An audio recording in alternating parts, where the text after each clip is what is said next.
Welcome children. Good afternoon. Standard 4th. Today's subject English prose. Children, today in English prose we are going to learn chapter number 34, The King of the Golden River, part 1. Now this chapter is divided into two parts. So children, today we are going to do part 1.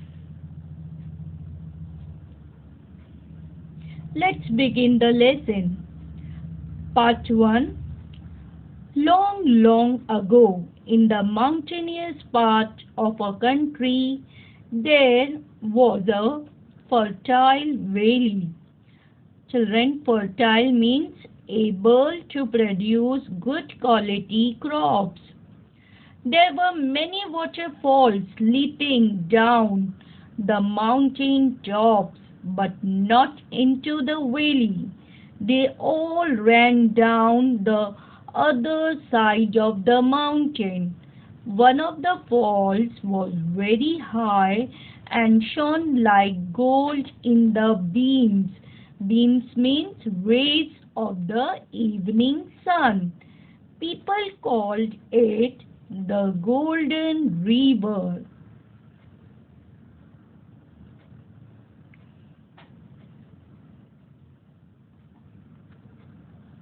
Now children, you can see the beautiful valley over here. Now in this, the Golden River, the huge waterfall. Okay, this is, people used to call it Golden River.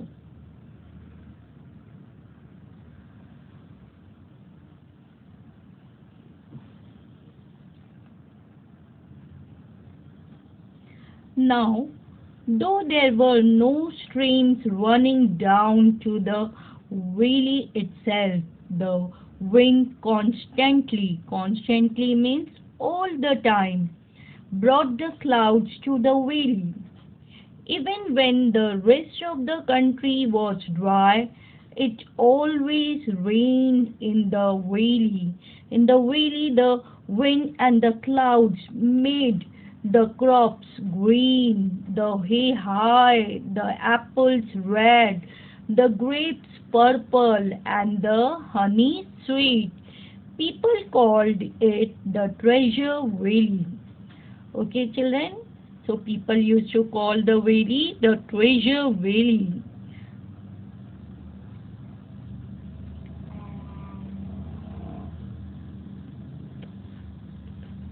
Now this treasure valley belonged to three brothers, Siwot, Hans, and Gluck.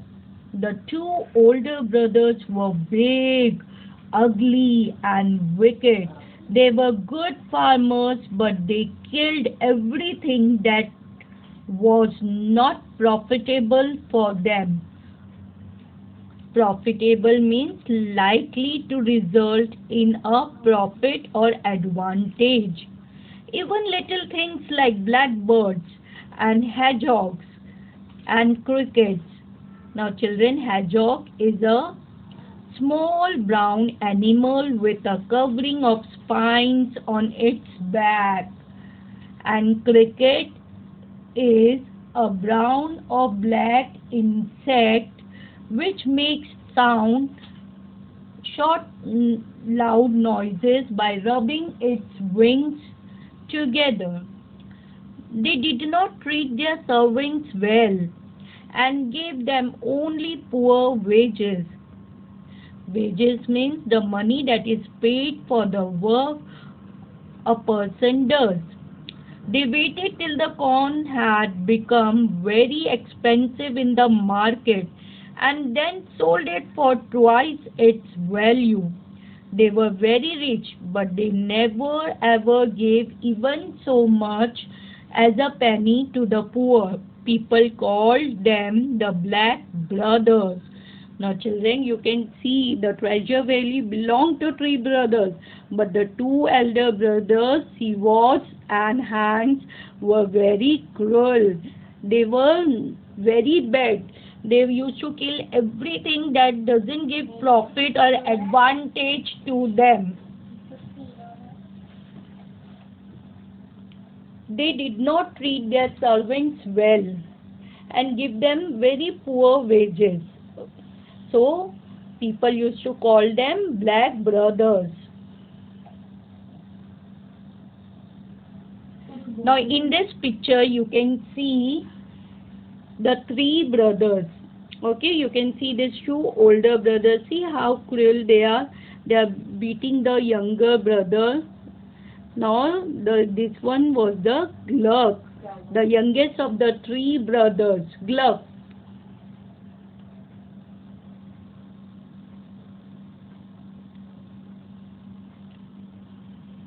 The youngest of the three brothers was only 12 years old. He was just the opposite of his brothers.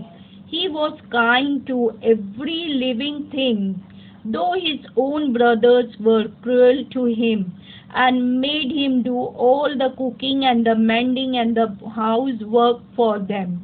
Now see, you can see how cruel these two brothers were. One evening, what happened? One evening, the two brothers had gone out. As usual, they had warned Gluck to let nobody in and give nothing out. Gluck was to get their dinner ready for them. Now, children, Gluck was all alone in the house, and the two brothers have already warned him that not to give anything out and not to take anybody in. It was raining heavily outside. It was raining very hard outside and the weather was very cold. Just then there was a double knock on the door. Gluck went to the window and put his head out to see who it was. He saw the most extraordinary looking gentleman standing at the door. Now in this picture you can see somebody came to their house and knocking the door, and Gluck went open the window just to see who is standing out, who is there. The strange visitor was very short, with a large nose, red cheeks, curly mustaches, and merry twinkling eyes. He wore a conical cap. Conical means a shape with a flat base and a top which narrows to a point, as high as himself, and a clock 4 times as long. "I am wet, let me in," said the stranger. Now you can see the stranger is telling Gluck to take him inside. But what does he say? "I beg pardon, sir," said Gluck. "I'm very sorry. I really can't. My brothers would beat me to death if I do any such thing."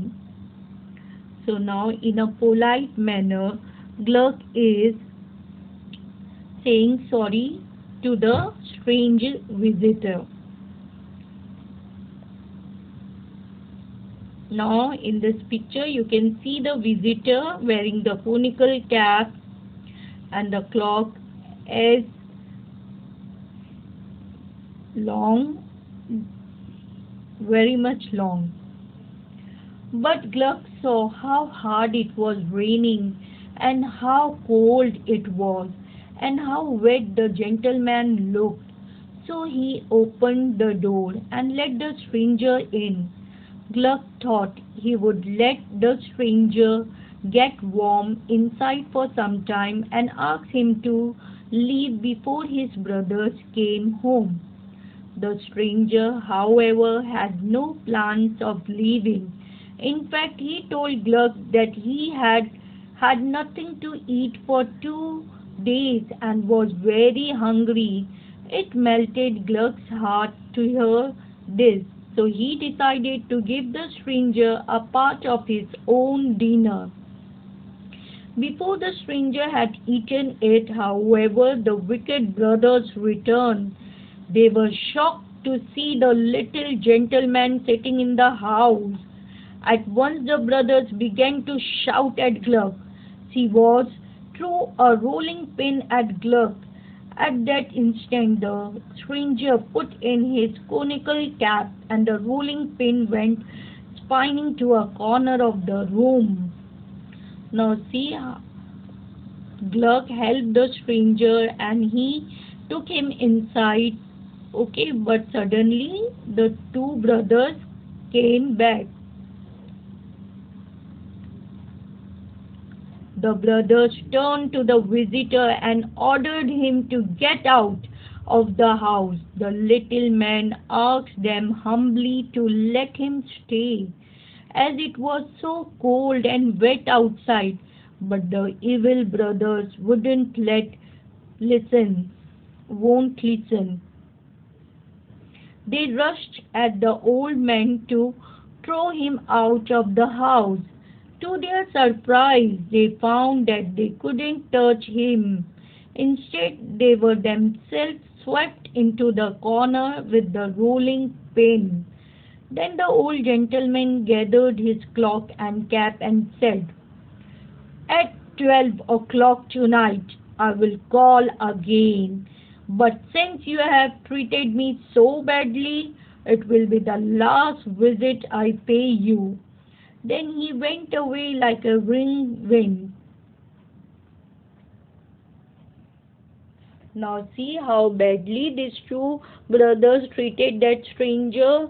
He got angry and he said, "Today I am going to visit you all and this will be my last visit."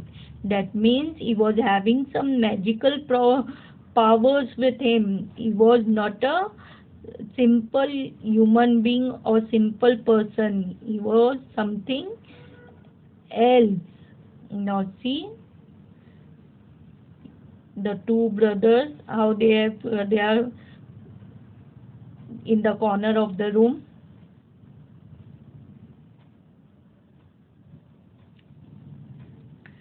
That night a big storm woke the brothers. It shook the house and blew away the roof. Once again the wicked brothers saw the strange visitor. He was sitting on a cloud, bobbing up and down. "You may go to your brother's room. I have not damaged it," he told Hans and Siwaz. "Remember, this is my last visit. You will find my card on the table." And with those words he disappeared. Now children, in the starting of the lesson itself I have told you that clouds constantly coming and it was raining all the time over there in the valley. Due to that everywhere greenery was there.